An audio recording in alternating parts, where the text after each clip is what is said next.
امر بالمعروف خزینه خبریالان یې که بشپړ حجاب رعایت نه کړي ملا هبت الله به یې د کار ممنوعیت فرمان ورکړي.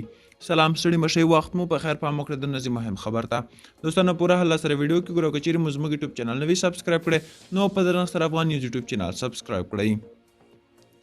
پر خزینه کارکوونکو او په ځانګړي ډول خزینه خبریالانو د محدودیتونو په لړ کې تازه د امر بالمعروف وزارت مسؤلین د یو شمېر رسنیو استازو سره کتنه کې هغوی ته د حجاب دغه ډول عکسونه ښودلي او ورته یې ویلي تر دې وروسته باید خزینه ویاندویانې بشپړ حجاب یوازې سترګې معلومې شي رعایت کړي او په اوسني ډول یوازې د ماسک کارول کفایت نه کوي.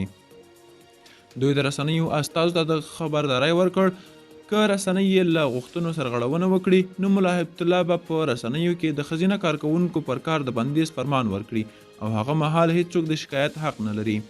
د طالبانو امر بالمعروف وزارت تر دې وړاندې په خپل تعبیر ښځینه ویاندویانو ته د ماسک تړل لازمي کړي وو، خو اوس یې دیني اصولو کې فرق راغلی.